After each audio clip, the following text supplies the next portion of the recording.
দেখে যদি না হয় বেসামাল, তবে কিসের মাতাল?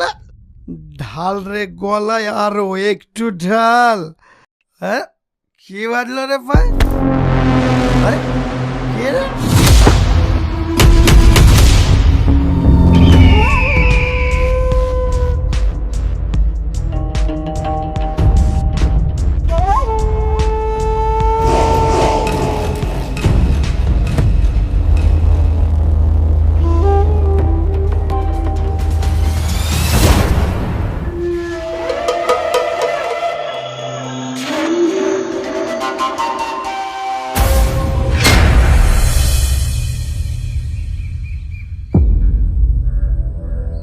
হ্যাঁ, সাল্লু মার্ডার। যার ভাই এই অঞ্চলে কেউ কথা বলতো না, তাকে আবার কে মারলো? একেই বলে পাপ যখন নেমে আসে তখন যমরাজও তাকে ছাড়ে না। এটা ঠিক বলেছিস, যে একে মেরেছে সে বড় মাপের খেলাড়ি।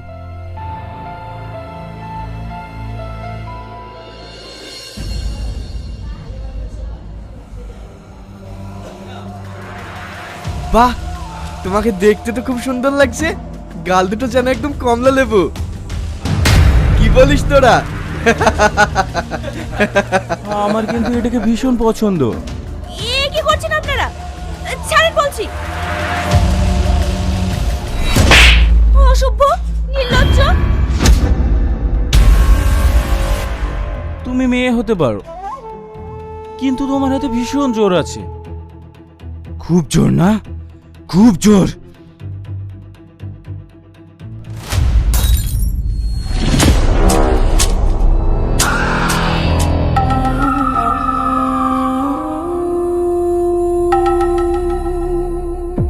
তোর এত বড় সাহস!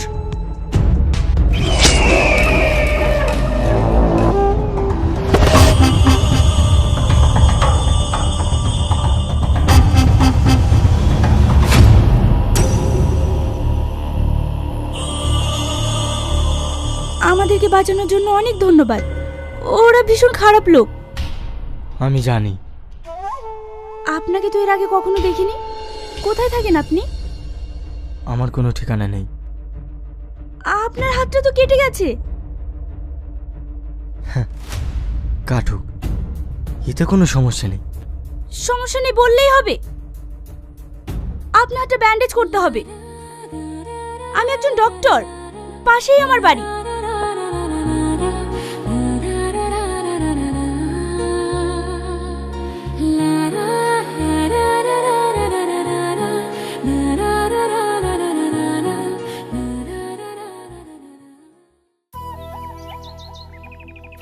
আপনাকে একটা কথা বলবো, প্লিজ কিছু মনে করবেন না। হ্যাঁ বলুন। আপনাকে দেখে তো একজন ভদ্রলোক মনে হচ্ছে, কিন্তু বড় দুঃখের বিষয়, আমি এখনো আপনার পরিচয় জানতে পারিনি। আপনি ডক্টর আর কে মন্ডলের নাম শুনেছেন? হ্যাঁ, উনি তো একজন বড় মাপের ডক্টর, কিন্তু তার সাথে সাক্ষাৎ করার সৌভাগ্য আমার এখনো হয়নি। আমি সে ডক্টর। হ্যাঁ, আপনি সে ডক্টর আর কে মন্ডল? কিন্তু আপনার এই অবস্থা কেন? আমি একটা বেটার জীবনের আশা করেছিলাম। সবসময় মানুষের পাশে থাকতে চেয়েছিলাম। মানুষের কষ্টগুলো তাদের পাশে থেকে বুঝতে চেয়েছিলাম। তাই ডাক্তারি পাশ করার পর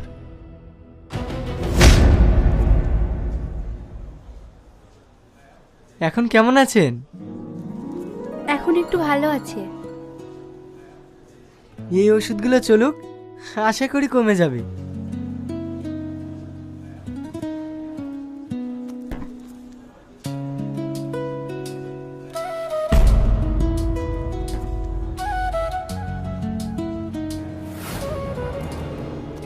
এই ওষুধ এখানে কেন?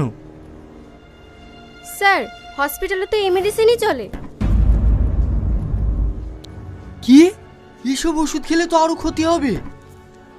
এখন থেকে এই মেডিসিনগুলো আর চলবে না। আমি যে মেডিসিনগুলো লিখে দিচ্ছি সেইগুলো চলবে। Okay sir.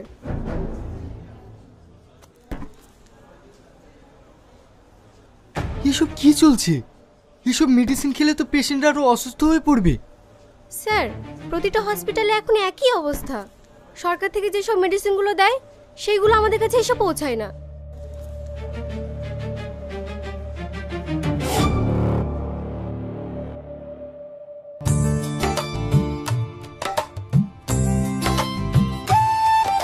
এই নাও। তোমাকে আমায় নিয়ে টেনশন করতে হবে না, তুমি সাবধানে থেকো আর আমার সোনার খেয়াল রেখো। তোমার তো বলেই ছুটি, ও কতটা দুষ্টু জানো, ঠিক তোমার মতোই হয়েছে। আমার সন্তান তো আমার দিকে যাবে। হ্যাঁ গো, আমিও চাই আমাদের বেবি যেন ঠিক তোমার মতোই হয়। পাগলি কোথাকার।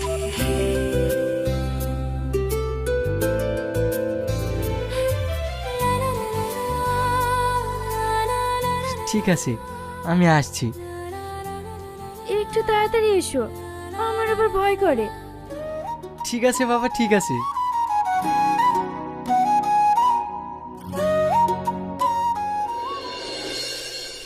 কি প্রবলেম হচ্ছে চাচা? 6 মাস ধরে বুকে ভীষণ ব্যথা, এত ডাক্তার দেখাচ্ছি, কিছুতেই ভালো হচ্ছে না। ধূমপান করেন? চাচা, ধূমপান করা যাবে না, এগুলো স্বাস্থ্যের পক্ষে ক্ষতিকারক। এগুলো কেন খান? ঠিক আছে, আমি মেডিসিন লিখে দিচ্ছি, এইগুলো নিয়মিত খান, আশা করি কমে যাবে। ঠিক আছে।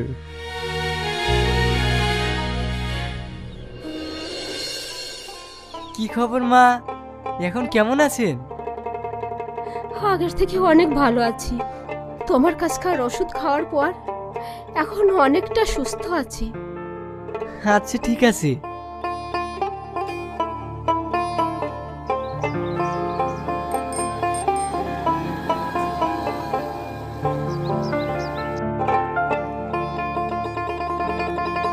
কি হয়েছে ওনার?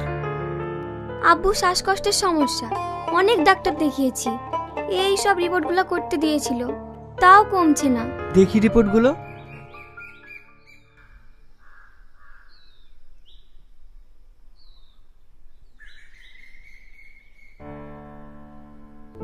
দেখেছো কি অবস্থা?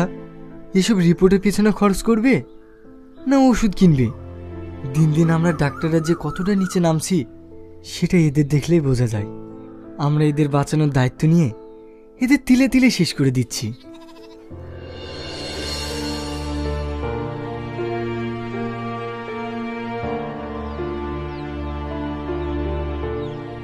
এই ওষুধগুলো নিয়মিত খাওয়ান।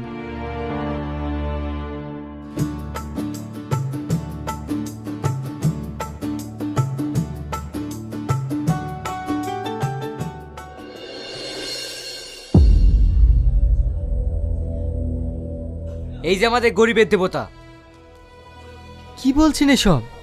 কি বলছি? আপনি কি চাইছেন সেটা বলুন। আমাদেরকে কি একটু সুস্থভাবে বাঁচতে দেবেন না? আমি আবার কি করলাম? কি করলেন? আপনি হসপিটাল ছেড়ে, নার্সিংহোম ছেড়ে রাস্তাঘাটে ফ্রিতে চিকিৎসা করে বেড়াচ্ছেন। এতে আমাদের রেপুটেশনটা কোথায় যাচ্ছে ভেবে দেখেছেন? আপনি চেম্বারে বসে 500 টাকার জায়গায় 600 টাকা ভিজিট নেন, তাতে আমাদের কোনো আপত্তি নেই, কিন্তু আপনি ফ্রিতে কেন চিকিৎসা করবেন? দেখুন, আমার কোনো টাকার লোভ নেই, আমি এভাবেই ঠিক আছি। ডাক্তারদেরকে মানুষ তাদের মনে ভগবানের পরের স্থান দিয়েছে, তাই আমরা যদি তাদেরকে বাঁচানোর দায়িত্ব নিয়ে তিলে তিলে মেরে ফেলি, সেটা ডাক্তারদের মানায় না। বেশি জ্ঞান দিয়েন না। হাজার হাজার নার্সিংহোম, হাজার হাজার ডায়াগনস্টিক সেন্টার খুলে বসে আছি, ব্যবসাটাকে ডকা তুলতে চান? এই সাধারণ মানুষের জীবন নিয়ে খেলা করাটা কি আপনারা ব্যবসা বলছেন? যে পেশেন্টের 200 টাকার মেডিসিনে সুস্থ হয়ে যায়, তাকে আপনার রিপোর্ট হাবিজাবি করাতে লাখ লাখ টাকা খরচ করাচ্ছেন। কিন্তু একটু কথা ভেবে দেখেছেন, যাদেরকে আমরা লাখ লাখ টাকা খরচ করাচ্ছি তারা হয়তো ঘটে বেটে বিক্রি করে চিকিৎসাটা করাচ্ছে, কিন্তু তাদের দৈনন্দিন জীবনে বেঁচে থাকার কতটা কষ্ট সেটা তাদের মৃত্যু থেকেও বেশি ভয়ানক। তাদের কি হলো না হলো সেটা আপনাকে দেখতে বলেনি। তারা যত অসুস্থ হবে তত আমাদের ব্যবসা চলবে, আর এর জন্য লাখ লাখ টাকা খরচ করে পড়াশোনা করে এসেছি। তা আমাকে কি বলতে চাইছেন? আপনার দিনের পর দিন ফ্রিতে চিকিৎসা করা চলবে না, আপনার জন্য আমরা পার্টি ধরতে পারবো না। দেখুন, আমি সাধারণ মানুষের চিকিৎসা করার জন্য ডাক্তার হয়েছি, আমি তাদের মেরে ফেলতে পারবো না। কাজটা কিন্তু আপনি ঠিক করছেন না, এর ফল কিন্তু ভীষণ খারাপ হবে।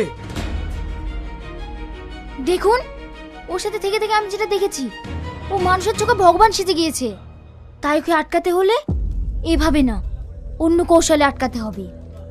হ্যাঁ, তুমি ঠিকই বলেছ। ওর আমি এমন অবস্থা করব সারা জীবনেও ভুলতে পারবে না। এখন কেমন আছেন? এখন একটু কম আছে, আগে তো উঠতেই পারছিলাম না।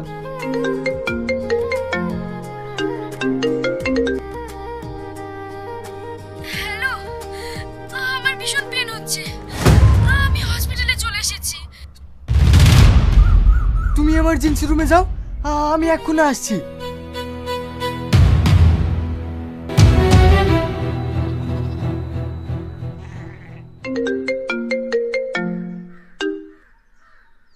হ্যালো স্যার, আপনি তাড়াতাড়ি আসুন, হসপিটালের সমস্ত পেশেন্ট সিরিয়াস হয়ে গেছে। কি? তোর কিচ্ছু হবে না, তোর কিচ্ছু হবে না, আমরা থাকতে তোদের কিচ্ছু হবে না, তোর কিচ্ছু হবে না, একটু সামলা, তোর কিচ্ছু হবে না, তোর কিচ্ছু হবে না।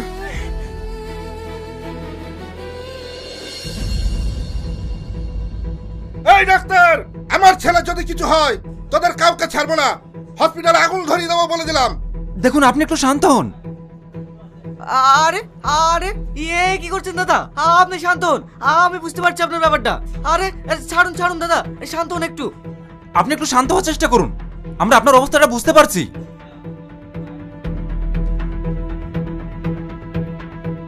এসব কি করে হলো? এদেরকে কে মেডিসিন দিয়েছে? আপনি যে মেডিসিন লিখে দিয়েছেন সেই মেডিসিন ওদের দেওয়া হয়েছে। কিন্তু এই মেডিসিনে তো কোনো প্রবলেম হওয়ার কথা না। নিশ্চয়ই তোমরা উলটপালট মেডিসিন দিয়েছো। দেখুন, আপনি আমাদের দিকে আঙুল তুলবেন না। আপনি যেটা লিখে দিয়েছেন সেটাই ওরা দিয়েছে। এই দেখুন স্যার, গরিবের দেবতা মানুষের বাঁচানোর দায়িত্ব নিয়ে ভুল চিকিৎসা করে মেরে দিল। শালা বড় ডাক্তার হয়ে গেছিস না? চল তোর ডাক্তারগিরি শেখাচ্ছি। স্যার, আমি কিছু করিনি স্যার, আপনারা ভালো করে তদন্ত করে দেখুন, এটা পুরো ষড়যন্ত্র। স্যার, আমাকে ফাঁসানো হচ্ছে স্যার। রিয়াজ, তুই না,